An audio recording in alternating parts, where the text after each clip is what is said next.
Happy Place learners, another session for you.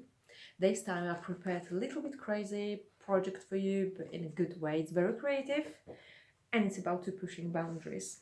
So what I call positively crazy portraits with collage and paint. And I hope they give you freedom to create things that go beyond just rational thinking. And this project is inspired by one of my artwork, which is currently featured in Northern Ireland Mental Health Arts Festival, where I used the same technique, collage. The only difference was instead of images, I used pieces of my own drawing. I will post into the group the link once the exhibition is open, so you can have a look. I hope you like this project. Use lots of color, different images, and combine things that normally don't go together, because that's how quite interesting effects are created. So have fun, and I'm looking forward to see your work. Bye bye. Here we're starting. So what you need is just some cutouts of different faces from the magazines. It's good to combine, if possible, color and black and white images, and have something a bit crazy as well. I love those eyes, so we'll see how that goes. There are different sizes, but that's the point again, combine different sizes. Sometimes it works, sometimes it doesn't, so it's just about experimentation. Piece of paper, any paper, 2 paints, could be 1 if you just have 1. I have acrylic paint, paintbrush and scissors. So the first stage is to cut out different elements of faces from different faces, and then start combining them into your portrait.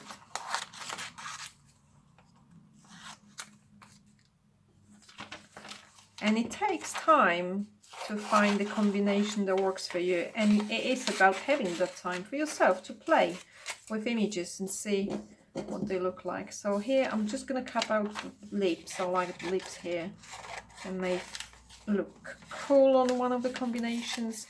I'm just going to produce one portrait here, but you can imagine with so many photographs you can end up with more than just one. Not sure if I'm going to use anything from this one. Maybe eyes, let's see. It's much smaller than the rest. Those eyes, they're definitely going somewhere.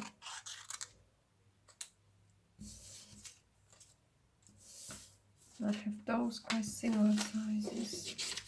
Now there are 2 ways going about it: cutting out all elements out and combining into new face, or using one face as your sampler, or just scaffolding, so you start building on this. And I think I'm going to use this one. However, I will cut out, let me just have a look what it looks like. Okay, I like that. Oh yeah. Okay.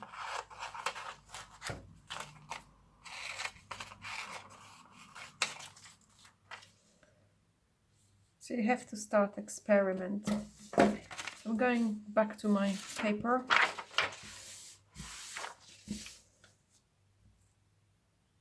Thinking that could be my main face. Gonna use this part.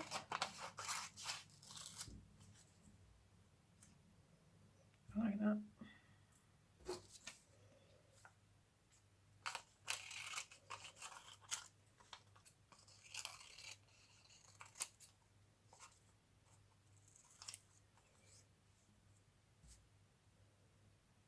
Oh yeah. Now this is where you start playing.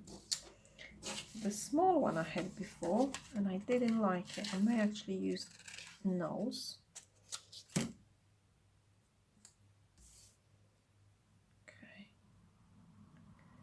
And where are my crazy eyes?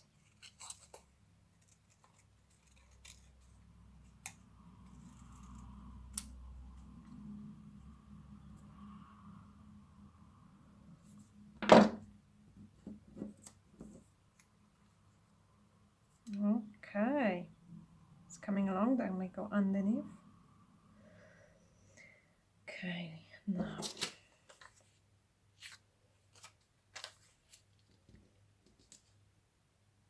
that is simply crazy. I like crazy. I'm thinking about the leaves. So I like those big leaves, but they're really big. Just thinking maybe using,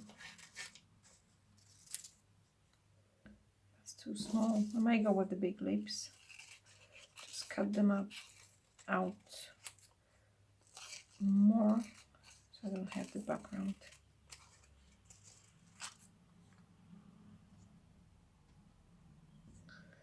Okay, I don't think I need that nose.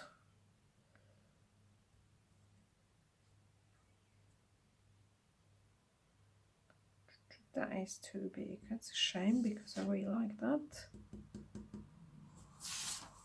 I may look for a different photograph too. Oh, put something here. Let's look.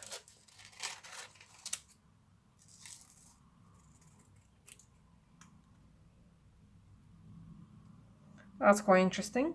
So you can see you can play around. So what I'm going to do now, I'm going to glue, combine a few more. I'm quite tempted to find different leaves. I want something different here. Combine it. Don't forget about the parts here. It's like hairs. Hair can be also replaced partially. So what you could do, a bit of hair and forehead.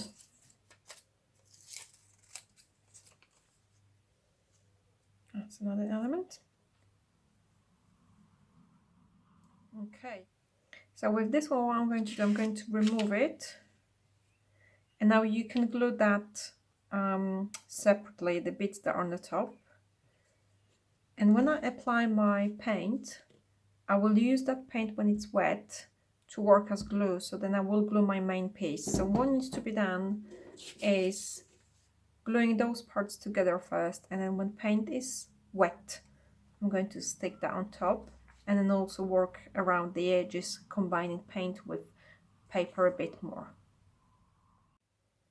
Okay, so I have my portrait with the bits glued on, and now I will apply paint, two colors, very quickly, just roughly mixing them with each other on the paper, and then I apply my portrait on top of that. I'm just trying to figure out here how it is quite wide. I'm still gonna cut out a bit of here.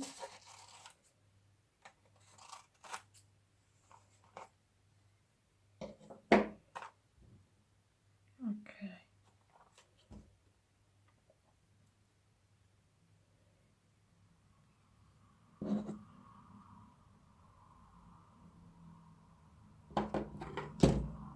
I'm just mixing that.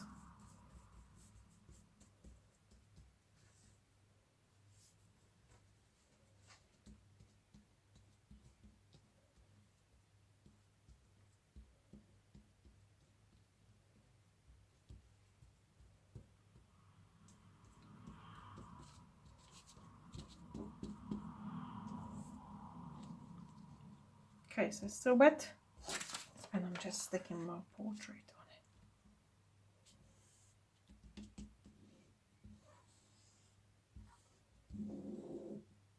Okay, so that acts as your glue. Now there's still some paint in the brush, and I'm just going down around the edges and cover that border between the paper and paint, so it looks more incorporated as one piece. You can go over it.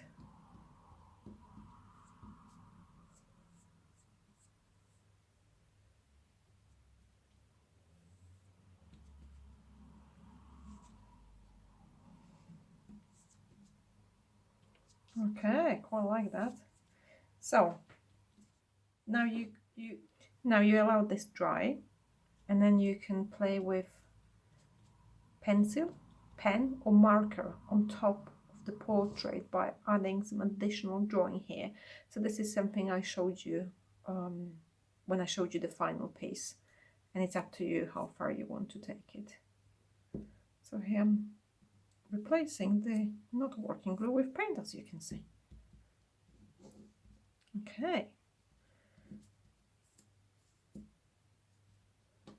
So have fun, and I'm looking forward to see your crazy portraits.